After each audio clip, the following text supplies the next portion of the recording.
हाँ जी, गुरु प्यारी परम सत्कार योग साध संगत जी, आज का यह रूहानियत भरा सत्संग श्री गुरु नानक देव जी महाराज जी की वाणी में से होने जा रहा है। आज हम उस प्रश्न के सामने खड़े हैं जो हर जन्म में आत्मा पूछती है कि मैं कौन हूं। आज का यह सत्संग आपको बाहर की दुनिया से नहीं, आपके भीतर की सच्चाई से मिलवाने आया है, क्योंकि जब तक आत्मा की पहचान नहीं होती तब तक जीवन केवल सांसों का आना जाना रह जाता है।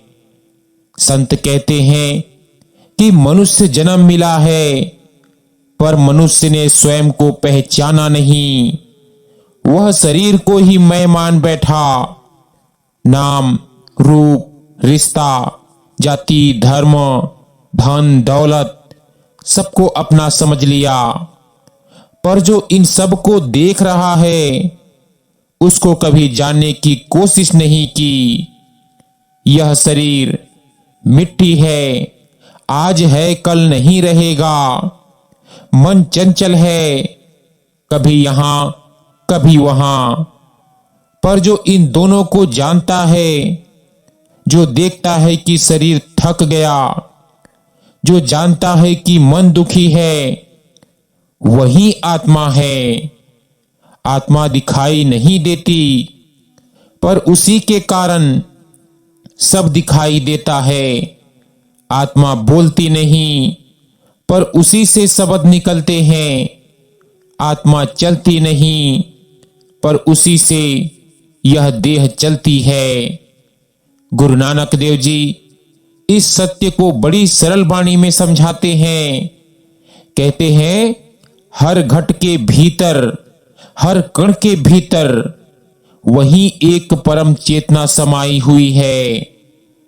वह चेतना ही आत्मा है। लेकिन दुख की बात यह है कि आत्मा स्वयं को शरीर समझ बैठी है। जैसे कोई राजा भिखारी का वेश पहन ले और भूल जाए कि वह राजा है। गुरु नानक देव जी कहते हैं कि हे मन, तू प्रकाश स्वरूप आत्मा है, अपने मूल को पहचान। यह आत्मा न पैदा होती है न मरती है। शरीर बदलता है, आत्मा नहीं।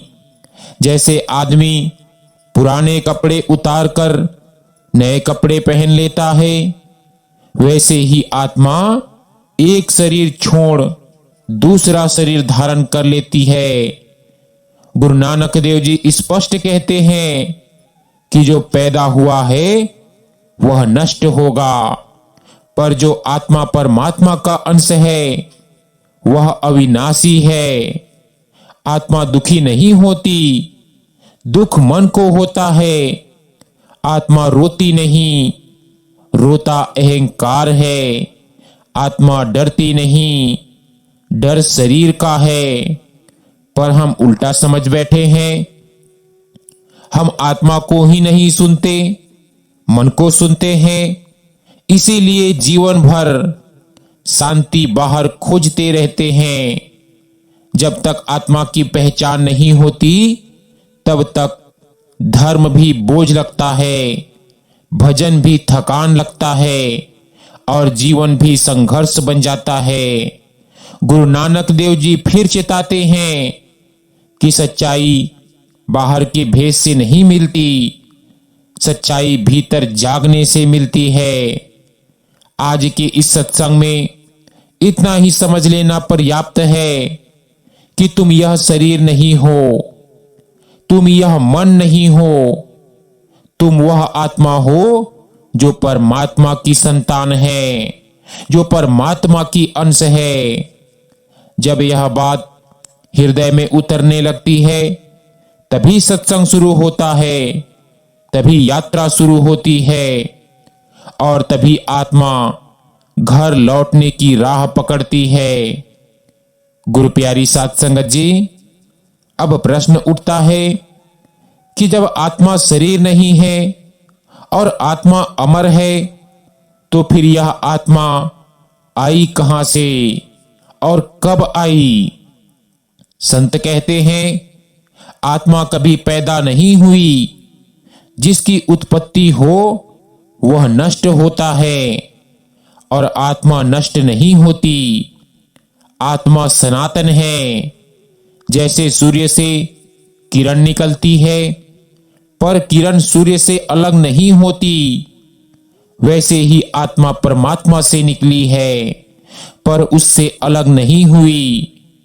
गुरु नानक देव जी फरमाते हैं कि परमात्मा ने अपने प्रेम से अपने ही अंश को प्रकट किया और वही अंश आत्मा कहलाया। यह आत्मा शुरुआत में उस लोक में थी जहां न समय था, न दुख था, न जन्म था, न मृत्यु था। वह लोक संतों ने सचखंड कहा, सतलोक कहा, परम धाम कहा। वहां आत्मा पूरी चेतना में थी, पूरे आनंद में थी, पूरे प्रेम में थी। पर फिर प्रश्न उठता है कि यदि सब कुछ ठीक था तो आत्मा नीचे कैसे आई? संत कहते हैं आत्मा नीचे गिरी नहीं, आत्मा को काल क्षेत्र में भेजा गया। यह सृष्टि कर्म सीखने का विद्यालय है। यहां आकर आत्मा को मन और इंद्रियां मिली। यहीं से शुरू हुई भूल। जैसे बच्चा खिलौने में उलझ जाए और मां को भूल जाए, वैसे ही आत्मा रूप, रंग, रस, स्वाद, संबंध और वासनाओं में उलझ गई। गुरु नानक देव जी कहते हैं कि मन के साथ जुड़ते ही आत्मा की आंख पर पर्दा पड़ गया। अब आत्मा खुद को शरीर समझने लगी। नाम को मैं मान लिया, पद को मैं मान लिया और अपने असली घर को भूल बैठी। यह भूल एक जन्म की नहीं है, यह भूल असंख्य जन्मों की है। कभी आत्मा देव बनी, कभी दानव बनी, कभी पशु, कभी पक्षी, और हर जन्म में एक ही प्रश्न भीतर रोता रहा कि मैं कौन हूं। यह रोना ही आत्मा की पुकार है। जब यह पुकार तेज होती है तब आत्मा को मनुष्य शरीर मिलता है, क्योंकि मनुष्य जन्म ही वह द्वार है जहां से वापसी संभव है। गुरु नानक देव जी कहते हैं कि मनुष्य जन्म कोई खेल नहीं, यह एक अवसर है। यदि यहां भी आत्मा ना जागी तो फिर भ्रम का चक्कर घूमता ही रहेगा। आत्मा आज भी उसी परम धाम की है, पर शरीर में बैठकर खुद को गरीब, दुखी और अकेला समझ रही है। याद रखिए, आत्मा बाहर से नहीं आई है, आत्मा भीतर से भूली हुई है। जिस दिन यह स्मरण लौट आएगा कि मैं आत्मा हूं, उसी दिन घर की राह दिखने लगेगी। यही कारण है कि संत कहते हैं कि खोज बाहर नहीं भीतर करो। यात्रा आगे नहीं ऊपर की ओर है, क्योंकि आत्मा का घर ऊंचाइयों में है, नीचे नहीं। गुरु प्यारी साध संगत जी, अब तक हमने जाना कि आत्मा अमर है, परमात्मा का अंश है और उसका घर सतलोक है। अब प्रश्न यह है कि यदि आत्मा इतनी पवित्र है तो फिर वह बंधन में कैसे आ गई? किसने उसे बांध लिया? संत कहते हैं आत्मा को बांधने वाला कोई बाहर का शत्रु नहीं, बल्कि काल है। काल केवल समय नहीं है, काल एक शक्ति है जो जन्म और मृत्यु का चक्कर चलाती है, जो कर्मों का हिसाब रखती है, जो आत्मा को बार बार शरीर में भेजती है। जब आत्मा सतलोक से नीचे आई तो वह काल के क्षेत्र में प्रवेश कर गई। यहीं से बंधन की शुरुआत हुई। काल ने आत्मा को सीधे नहीं पकड़ा, काल ने मन बनाया इंद्रियां बनाई और इन्हीं के माध्यम से आत्मा को जकड़ लिया। मन ने कहा कि सुख भोगो, इंद्रियों ने कहा जो अच्छा लगे वही करो, और आत्मा मन की बात मान बैठी। यहीं से कर्म बने और कर्म से बंधन बना और बंधन से नया जन्म। काल का बंधन लोहे की जंजीर नहीं है, यह कर्मों की सूक्ष्म जंजीर है जो दिखाई नहीं देती पर आत्मा को हिलने भी नहीं देती। एक कर्म दूसरे कर्म को जन्म देता है, एक इच्छा 100 इच्छाओं को जन्म देती है, और आत्मा इस जाल में और गहरी फंसती चली जाती है। काल बड़ा चतुर है, वह कभी डर दिखाता है, कभी लालच देता है, कभी स्वर्ग का सपना दिखाता है, कभी नरक का भय। जहां जन्म है वहां भोग है, वहां काल है। आत्मा का घर इनसे कहीं ऊपर है, लेकिन काल की सबसे बड़ी चाल यह है कि वह आत्मा को भुला देता है कि वह आत्मा है।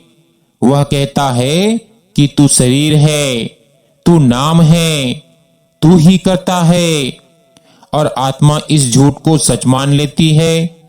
संगत जी, काल कभी कहता नहीं कि मैं तुझे बांध रहा हूं, वह तो कहता है कि मजे कर, यही जीवन है। और आत्मा मजों में उलझकर अपने घर को भूल जाती है। जब शरीर दुखी होता है तब आत्मा दुखी नहीं होती, पर आत्मा खुद को शरीर मान बैठी है, इसीलिए रोती है। जब मन टूटता है आत्मा नहीं टूटती, पर पहचान की भूल के कारण आत्मा भी टूट जाती है। यही काल का बंधन है, भ्रम का बंधन। संत कहते हैं इस बंधन से ना कर्म काट सकते हैं, ना बुद्धि, ना चतुराई। काल के क्षेत्र से केवल वही निकल सकता है जो काल से परे है। इसीलिए जब आत्मा की पुकार बहुत गहरी हो जाती है तब परमात्मा सतगुरु को भेजता है। सतगुरु आत्मा को उसकी असली पहचान याद दिलाता है। वह कहता है कि तू शरीर नहीं है, तू काल की प्रजा नहीं है, तू तो सत्पुरुष की संतान है। यहीं से बंधन ढीला पड़ता है, यहीं से वापसी की राह खुलती है।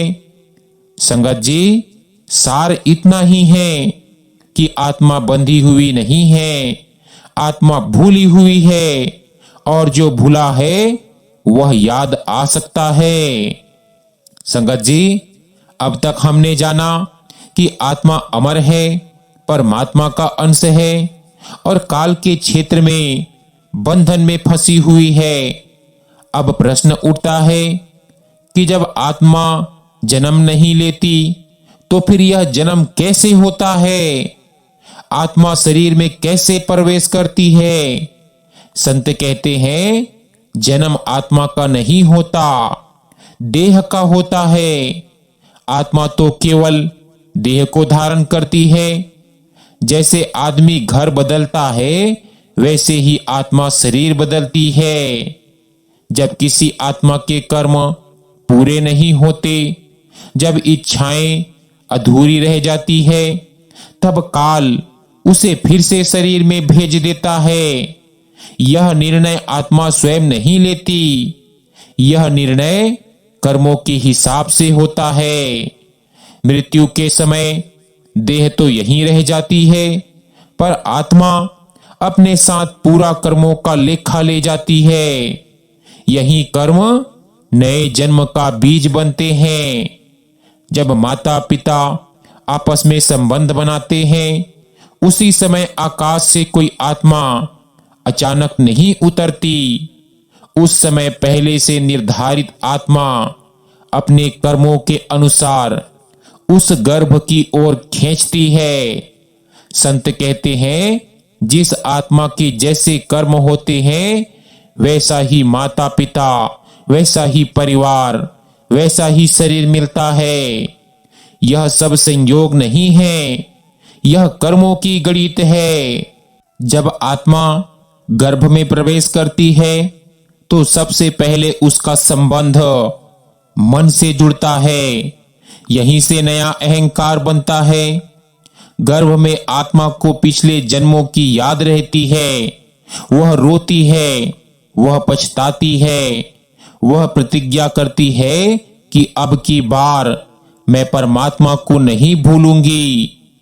पर जैसे ही जन्म होता है, माया का पर्दा फिर से पड़ जाता है और आत्मा सब कुछ भूल जाती है।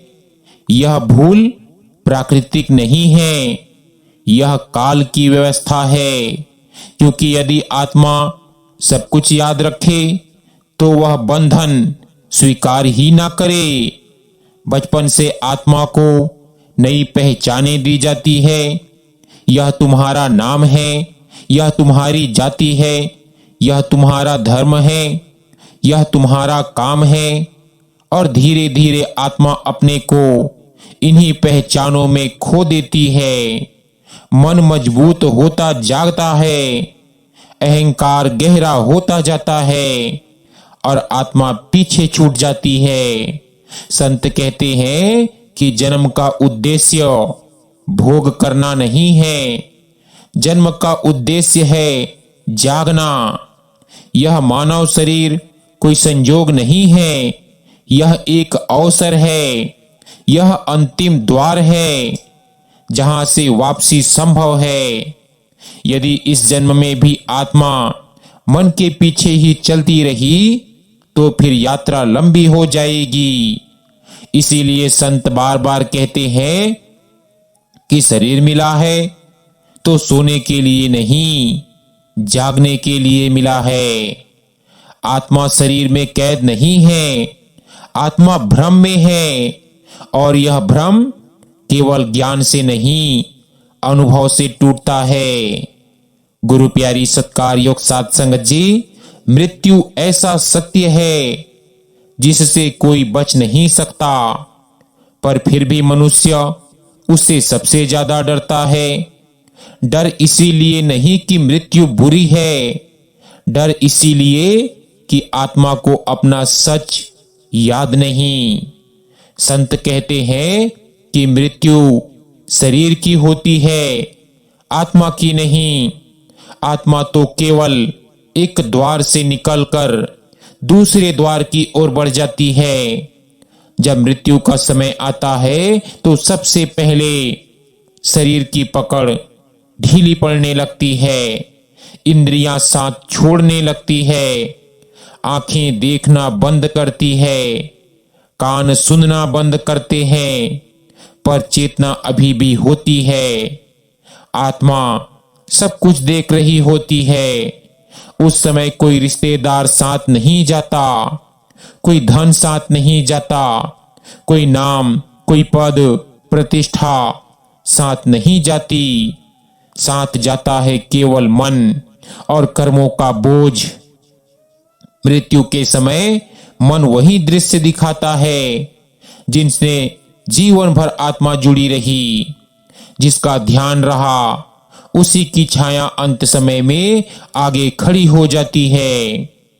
यदि जीवन भर मन संसार में उलझा रहा तो आत्मा भ्रमित अवस्था में देह से निकलती है और भ्रम में ही अगला मार्ग चुनती है। संत कहते हैं कि मृत्यु के समय आत्मा को तेज प्रकाश दिखाई देता है, तेज ध्वनियां सुनाई देती है। पर यदि पहले से अभ्यास ना हो तो आत्मा डर जाती है और नीचे की ओर खींच ली जाती है। यहीं पर भजन सिमरन का महत्व समझ आता है। जो आत्मा जीते जी अंदर की रोशनी और धुन से परिचित हो जाती है, वह मृत्यु के समय घबराती नहीं। वह जानती है कि यह रास्ता जाना पहचाना है। पर जिसने जीवन भर केवल शरीर की सेवा की, उसके लिए मृत्यु अंधकार बन जाती है। गुरु नानक देव जी कहते हैं कि मृत्यु दंड नहीं है, मृत्यु परिणाम है। जैसा जीवन जिया वैसे ही मृत्यु होती है। जो व्यक्ति जीते जी नाम को पकड़ लेता है उसके लिए मृत्यु दरवाजा बन जाती है, और जो नाम को भूल कर जीता है उसके लिए मृत्यु भटकाव बन जाती है। मृत्यु के समय काल अपनी पूरी शक्ति लगाता है, वह डर दिखाता है, भ्रम पैदा करता है, पर वह केवल उसी आत्मा को पकड़ सकता है जो अकेली हो। जिस आत्मा के साथ सद्गुरु का नाम होता है उसे काल छू भी नहीं सकता।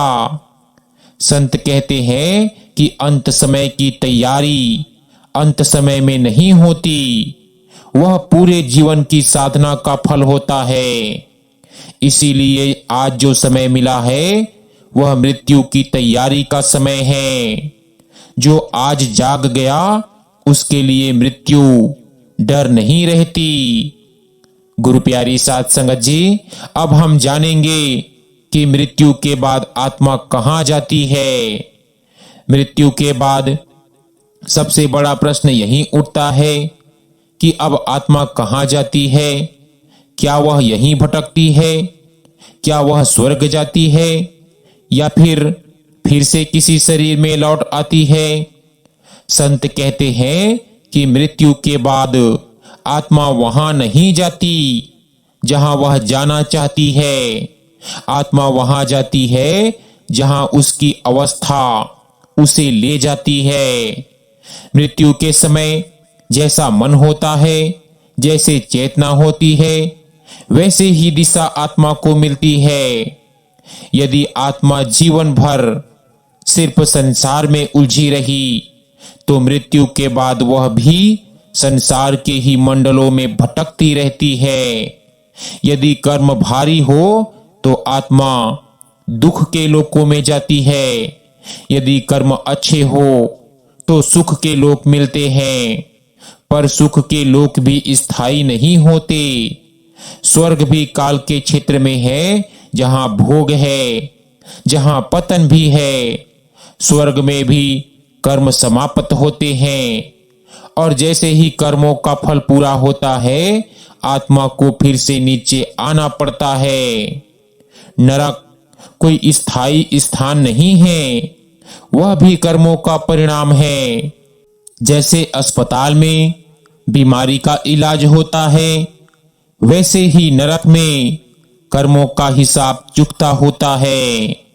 सबसे अधिक आत्माएं न स्वर्ग जाती है न नरक, वे सीधे फिर से जन्म के चक्कर में डाल दी जाती है, क्योंकि उनकी इच्छाएं अधूरी होती है, उनके बंधन कटे नहीं होते और काल उन्हें छोड़ता नहीं।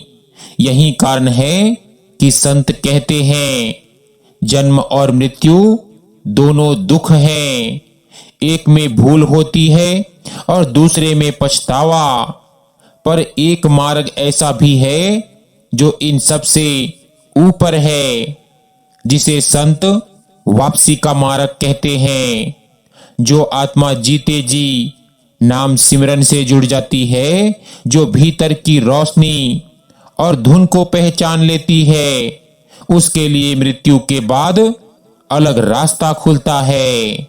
उस आत्मा को काल के दूत नहीं मिलते, उसे डराने वाली शक्तियां नहीं घेरती, उसे ऊपर से मार्गदर्शन मिलता है। संत कहते हैं कि ऐसी आत्मा को सतगुरु स्वयं संभाल लेते हैं और उसे ऊपर के लोकों की ओर ले जाते हैं। वहां जन्म नहीं, वहां मृत्यु नहीं है, वहां समय नहीं है, वहां केवल शांति है, प्रेम है और अपना घर है। मृत्यु के बाद आत्मा का भविष्य अचानक तय नहीं होता, वह पूरे जीवन का निष्कर्ष होता है। जो जीवन भर बाहर भटका वह मृत्यु के बाद भी भटकेगा, जो जीवन भर भीतर मुड़ा वह मृत्यु के बाद ऊपर उठेगा। इसीलिए संत बार बार कहते हैं कि मृत्यु के बाद क्या होगा, यह सोचने से पहले यह सोचो कि अभी तुम कहां खड़े हो। आज यदि आत्मा नाम से जुड़ गई तो मृत्यु बंधन नहीं रहेगी, वह मुक्ति का द्वार बन जाएगी। मनुष्य जीवन भर स्वर्ग की इच्छा करता है और नरक से डरता है, पर बहुत कम लोग यह पूछते हैं कि स्वर्ग है क्या, नरक है क्या, और क्या यही आत्मा का अंतिम ठिकाना है। संत कहते हैं नरक और स्वर्ग परमात्मा के लोक नहीं हैं, ये दोनों काल के क्षेत्र में आते हैं। जहां समय है, जहां कर्म का फल है, जहां भोग है, वहां काल है। स्वर्ग वह स्थान है जहां अच्छे कर्मों का सुख मिलता है, पर वह सुख स्थायी नहीं होता। जैसे बैंक में जमा धन एक दिन खत्म हो जाता है, वैसे ही स्वर्ग का सुख भी कर्मों के खत्म होते ही समाप्त हो जाता है। स्वर्ग में आत्मा को आराम तो मिलता है, पर मुक्ति नहीं। वहां भी फिर से नीचे आने का डर बना रहता है। और नरक कोई संतों द्वारा बनाया गया डरावना भ्रम नहीं है। नरक वह अवस्था है जहां आत्मा अपने कर्मों का दुख भोगती है। जैसे रोगी कड़वी दवा पीता है, वैसे ही आत्मा नरक में अपने कर्मों का फल चुकाती है। न स्वर्ग स्थायी है न नरक, दोनों ही कर्मों की अदालत है। असली समस्या स्वर्ग या नरक नहीं है, असली समस्या है बार बार लौटना।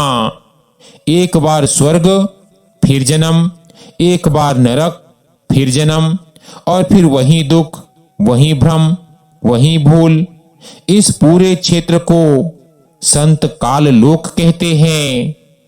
काल लोक में सब कुछ बदलता है, यहाँ कोई भी चीज स्थायी नहीं है। यहाँ तक कि देवता भी कर्मों से बंधे हैं। यदि स्वर्ग ही आत्मा का घर होता तो संत वापसी की बात क्यों करते। संत कहते हैं कि आत्मा का असली घर काल लोक से परे है, जहां कर्म नहीं है, जहां समय नहीं है, जहां जन्म मृत्यु नहीं है। वह लोक सतलोक है, सचखंड है, परम धाम है। लेकिन काल आत्मा को यह सोचने ही नहीं देता। वह कहता है कि अच्छे कर्म करो, स्वर्ग जाओगे, यही लक्ष्य है। और आत्मा इस छोटे लक्ष्य में उलझ जाती है, बड़े सत्य को भूल जाती है। गुरु साहिब कहते हैं कि स्वर्ग की चाह भी एक बंधन है, नरक का डर भी एक बंधन है। मुक्ति इन दोनों से ऊपर है। मुक्ति का अर्थ है अब लौटना नहीं, अब भूलना नहीं, अब काल के अधीन नहीं रहना। और यह मुक्ति मृत्यु के बाद नहीं मिलती, यह तो जीते जी तैयार होती है। जो आत्मा इस जीवन में नाम से जुड़ गई, जो भीतर के मार्ग को पहचान गई, उसके लिए स्वर्ग और नरक दोनों ही पीछे छूट जाते हैं। अब देखो, सब कुछ कहकर श्री गुरु नानक देव जी आखिर में क्या फरमाते हैं। आप जी कहते हैं कि अब तक हमने आत्मा की पूरी यात्रा को समझा। आत्मा कहां से आई, कैसे बंधन में पड़ी, कैसे जन्म लेती रही, मृत्यु में क्या होता है, और मृत्यु के बाद कहां कहां भटकती है। अब अंतिम प्रश्न यह है कि अब हमें क्या करना चाहिए, क्योंकि सत्संग केवल सुनने के लिए नहीं होता, सत्संग जीवन बदलने के लिए होता है। संत कहते हैं कि सत्य जान लेना काफी नहीं, सत्य को जीना जरूरी है। यह मानव शरीर संयोग नहीं है, यह बहुत लंबी यात्रा के बाद मिला है। लाखों योनियों में भटकने के बाद आत्मा को यह अवसर मिला है कि वह खुद को पहचान सके। यदि इस जन्म में भी हम केवल खाने, कमाने, धन दौलत इकट्ठा करने, रिश्तों और इच्छाओं में ही उलझे रहे तो यह जीवन भी व्यर्थ चला जाएगा। संत चेताते हैं कि जो आज नहीं जागा वह फिर कब जागेगा। सतगुरु का अर्थ केवल उपदेश देने वाला नहीं है। सतगुरु वह है जो आत्मा को भीतर का रास्ता दिखाता है, जो आत्मा को नाम देता है, ध्यान देता है और भीतर की रोशनी से जोड़ता है। बिना सतगुरु आत्मा काल के क्षेत्र से पार नहीं जा सकती। जैसे बिना नाव समुद्र पार नहीं होता, वैसे ही बिना गुरु माया पार नहीं होती। भजन सिमरन कोई कर्म कांड नहीं है, यह आत्मा की घर वापसी का साधन है। जब आत्मा नाम में टिकने लगती है तो मन कमजोर पड़ता है। जब धुन सुनाई देने लगती है तो काल दूर भागता है और जब ध्यान भीतर जम जाता है तो आत्मा को अपना घर याद आने लगता है। यही असली कमाई है, यही असली सेवा है, यही असली भक्ति है। धर्मों में मत उलझो, वाद विवाद में मत पड़ो। संत कहते हैं कि जो भीतर नहीं गया वह बाहर की बातों में ही मर जाता है। मृत्यु किसी दिन जरूर आएगी, उस दिन कोई बहाना नहीं चलेगा। उस दिन केवल वही साथ होगा जो आज कमाया है। यदि आज नाम कमाया है तो मृत्यु मित्र बन जाएगी और यदि आज सत्संग पकड़ा है तो मृत्यु द्वार बन जाएगी। और यदि आज भी आत्मा को भूलकर मन के पीछे चलते रहे तो मृत्यु फिर से उसी चक्कर में धकेल देगी। आज भी समय है, आज भी अवसर है, आज भी गुरु की पुकार है। संत अंतिम बात यही कहते हैं कि बाहर बहुत भटक लिया, अब भीतर लौट आओ। संसार बहुत देख लिया, अब अपने आप को देखो। आत्मा का घर दूर नहीं है, बस वह यही है, इस शरीर के भीतर, इस चेतना के ऊपर। बस एक मोड़ लेना है, बस एक स्मरण करना है, बस एक निर्णय लेना है कि अभी नहीं तो कभी नहीं। गुरु प्यारी सत्कार योग साध संगत जी, सत्संग सुनना सौभाग्य है, पर सत्संग पर चलना महान सौभाग्य है। परमात्मा करे कि आज का यह सत्संग सिर्फ कानों तक नहीं, आपकी आत्मा तक पहुंचे और आपको आपके असली घर की ओर ले जाए। सो गुरु प्यारी सत्कार योग साध संगत जी, आज का यह छोटा सा रूहानियत भरा सत्संग आज यहीं समाप्त होता है। मिलते हैं एक नए सत्संग वीडियो के साथ। विनती है कि सत्संग वीडियो को ज्यादा से ज्यादा सत्संगी भाई बहनों के साथ शेयर भी जरूर कीजिएगा।